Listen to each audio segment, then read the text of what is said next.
আসসালামু আলাইকুম। আবার নতুন একটি ব্লগ নিয়ে হাজির হয়ে গেলাম। এখন আমরা যাচ্ছি আমার ঈদের শপিং করতে।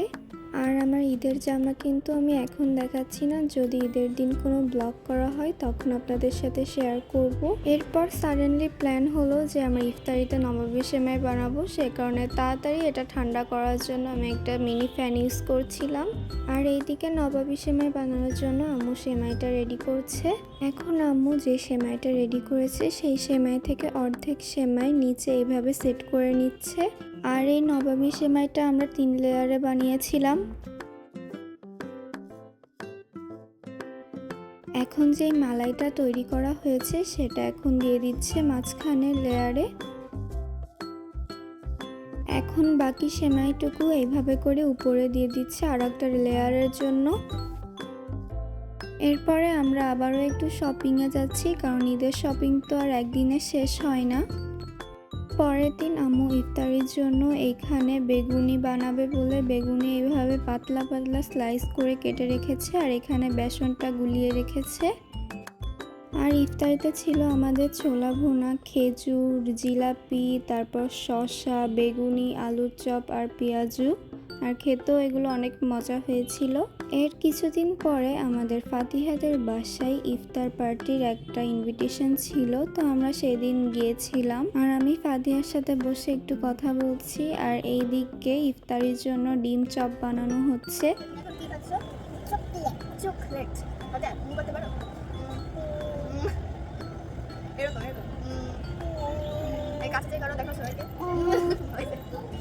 আর ফাতিহাদের বাসায় গেলে আমি তো অনেক মজা আর দুষ্টুমি করি ওর সাথে, ও আমার সাথে অনেক দুষ্টামি করে। আপনারা তো দেখতেই পেলেন যে সে চকলেট খাচ্ছে আর আমি তাকে ফানি ফেস করে দেখাচ্ছি যে সেটা সে করতে পারে কিনা। তো আমরা অনেক মজা করি এইভাবে করে।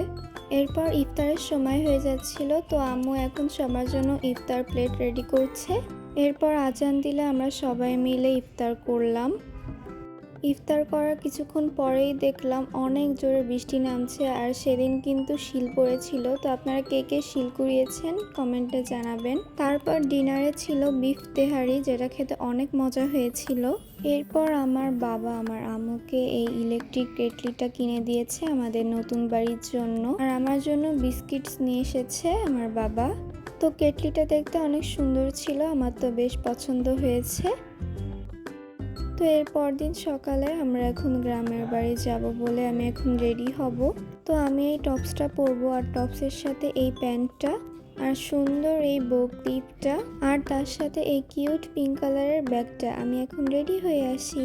তো এই যে আমি এখানে রেডি হয়ে গিয়েছি। আমরা সেহরি খাওয়ার কিছুক্ষণ পরেই রওনা দিয়েছিলাম।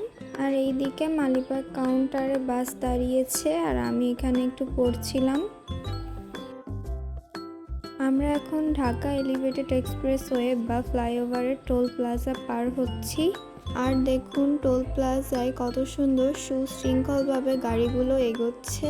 আমাদের এই ভিডিওটি যদি আপনাদের কাছে ভালো লেগে থাকে তাহলে প্লিজ আমাদের চ্যানেলটিকে সাবস্ক্রাইব করে আমাদের পাশেই থাকবেন। আর যারা আগে থেকেই করে রেখেছেন তাদেরকে অসংখ্য ধন্যবাদ।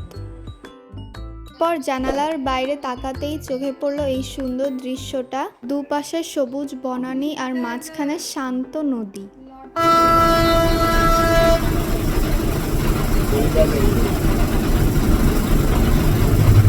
আর এবার তো গ্রামের বাড়ি যাওয়ার সময় আমরা অনেক ট্রেন দেখেছি আসতে যেতে, তো সবাই এই ট্রেনটা অনেক আগ্রহের সাথে দেখছিল।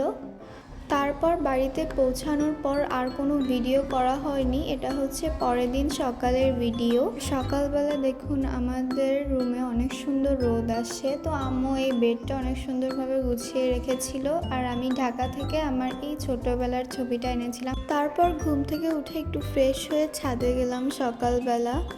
আর এই যে ছাদে পাতা, তারপরে আমের মুকুল, মেহগনি গাছের ফলের বীজ, এগুলো পড়ে একদম ছাদ ভরে গিয়েছে। এই সাইডটা একটু পরিষ্কার আছে। তারপরে দেখলাম মেহগনি গাছ একদম নতুন পাতায় ভরে গিয়েছে। আর এই পাশের আম গাছটায় কত মুকুল এসেছে দেখুন। তো আজকের ব্লগটা এই পর্যন্তই। সবাই ভালো থাকবেন, সুস্থ থাকবেন। আল্লাহ হাফেজ।